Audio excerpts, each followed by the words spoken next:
As we steam past Hungry Bear Restaurant, the last outpost in these parts, we're now joining up with the rivers of America and entering the frontier as it looked more than a century and a half ago.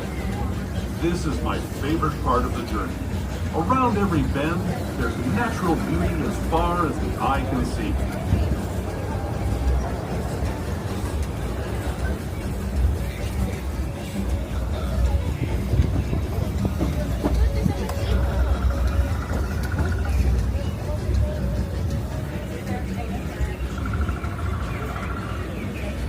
There is the revered Indian shaman, sharing his stories with those in the great river valley below.